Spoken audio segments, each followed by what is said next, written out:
Hello বন্ধুরা, মাহাদুল tricks YouTube চ্যানেলে স্বাগতম।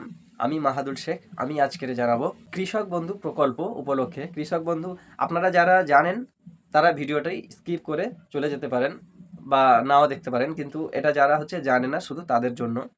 কৃষক বন্ধু প্রকল্প কি, এটা কিভাবে, কোন কোন ডকুমেন্টস লাগে, কিভাবে অ্যাপ্লাই করতে হয়, আর এটাতে আমি ফর্ম ফিল আপ দেখাচ্ছি না, শুধুমাত্র এটা কি এবং কি নথিপত্র লাগে এইসব সম্বন্ধে, কোথায় করবেন, কিভাবে করবেন, এইসবই আমি আজকের ভিডিওতে আলোচনা করব। তো চলুন শুরু করা যাক। আপনারা চাইলে এই যে সাইটে স্ক্রিনশট দেওয়া আছে, আপনারা এটা পড়ে নিতে পারেন, পড়ে ভিডিওটি স্কিপ করে চলে যেতে পারেন, কিন্তু আমি চাচ্ছি আমি কি বলছি সেটা শুনুন। কৃষক বন্ধু নতুন প্রকল্প কৃষি দপ্তর, এই প্রকল্পটি কি? এক হচ্ছে কৃষক বন্ধু নতুন প্রকল্পে খরিফ ও রবি মরশুমের কৃষি উপকরণের ক্রয়ের সুবিধার্থে 1 একর বা তার বেশি চাষযোগ্য জমির জন্য বছরে 2টি সমান কিস্তিতে সর্বাধিক 10,000 টাকা পাবেন। বছরে 2টি কিস্তি সর্বাধিক 10,000 টাকা করেই পাবেন।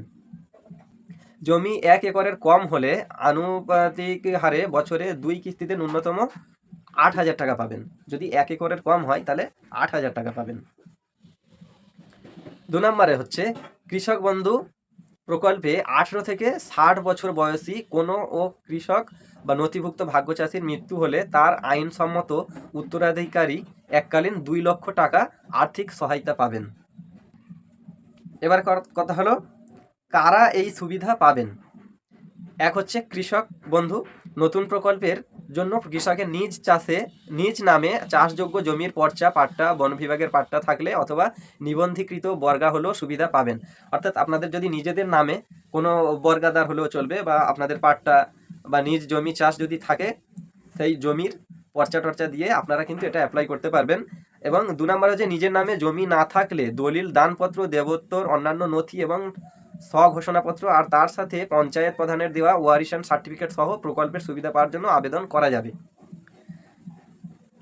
আচ্ছা, কি নথি লাগবে, এর জন্য কি নথি লাগবে সেটা হলো, এক কৃষক বন্ধু প্রকল্পের জন্য আবেদনপত্রের সাথে দিতে হবে ক সাম্প্রতিক চাষযোগ্য জমির পর্চা বা বর্গ নিবন্ধনের নথি, পাট্টা বা বন বিভাগের পাঠানো নথি। খ হচ্ছে ভোটার কার্ড আবশ্যিক, ভোটার কার্ড কিন্তু বাধ্যতামূলক, এটা অবশ্যই দিতে হবে। আধার কার্ড, ভোটার কার্ড দুটোই দিতে হবে। এবং ঘয়ে হচ্ছে আধার সংযুক্ত ব্যাংকের পাসবইয়ের প্রথম পাতার কপি বা বাতিল চেক হলেও চলবে, অর্থাৎ জনধন অ্যাকাউন্ট নয়, জনধন অ্যাকাউন্ট কিন্তু দেবেন না আপনারা, বাতিল চেক হলে চলবে। এবং পাসবুকের প্রথম পাতার কপি সেটা জেরক্স করে দিলে চলবে। তারপরে অন্যতে বলছে পাসপোর্ট মাপের সাম্প্রতিক ছবি, আপনাদের পাসপোর্ট সাইজের একটি ছবি লাগবে। তো সঙ্গে 2টো কপি নিয়ে যাবেন, কখন কীরকম ফর্ম আসছে সেই ফর্ম হিসাবে, কিন্তু আপনার ছবি 2টো হলে ভালো হয়, আপনারা একটার জায়গায় 2টো নিয়ে যাবেন।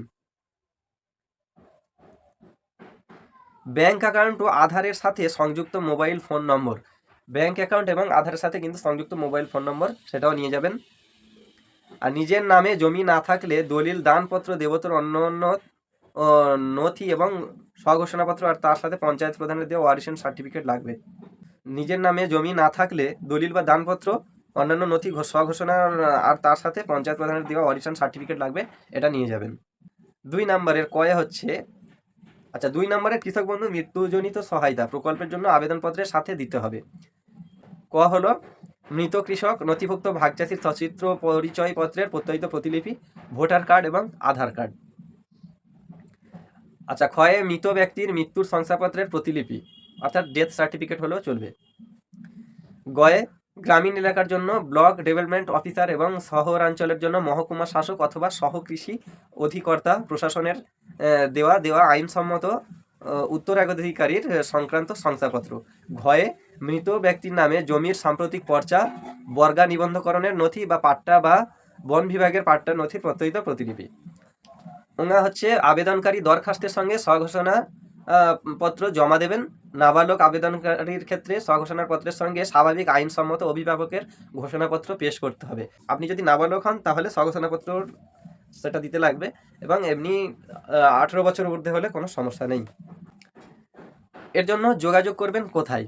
যোগাযোগের জন্য দুয়ারে সরকার শিবির ছাড়া www.matrikotha gov.in অথবা www.মাতৃকথা.net ওয়েবসাইট ও গ্রামীণ এলাকার বিডিও অফিস, পৌর এলাকার মহকুমা শাসক, এসব জায়গায় আপনারা অবশ্যই যোগাযোগ করুন। আপনারা যদি অনলাইনে যোগাযোগ করতে চান, সেটা আমি ওয়েবসাইট এই সাইটে দেখতে পাচ্ছেন, তো এই ওয়েবসাইটে অবশ্যই লগ ইন করে আপনারা দেখতে পারেন। আর চাইলে আপনাদের পঞ্চায়েত, ব্লক এসব জায়গায় গিয়ে কথাও বলতে পারেন। তো দুয়ারে সরকার আসলে অবশ্যই দুয়ারে সরকারে করবেন। দুয়ারে সরকারের কাজটা করলে সঙ্গে সঙ্গে অ্যাকসেপ্ট হয়। তো আশা করছি আপনাদের ভিডিওটি হেল্পফুল হয়েছে। আর পরবর্তী ভিডিও, এই যে কৃষক বন্ধু কিভাবে আপনি ফর্ম ফিল আপ করবেন, কিভাবে আপনি কোথায় কি করবেন, কিভাবে দরখাস্ত লিখবেন, সেটার জন্য আমি আলাদা করে একটা ভিডিও বানাবো। তো আজকের ভিডিও এই পর্যন্ত, পরবর্তী ভিডিওতে আবার দেখা হবে।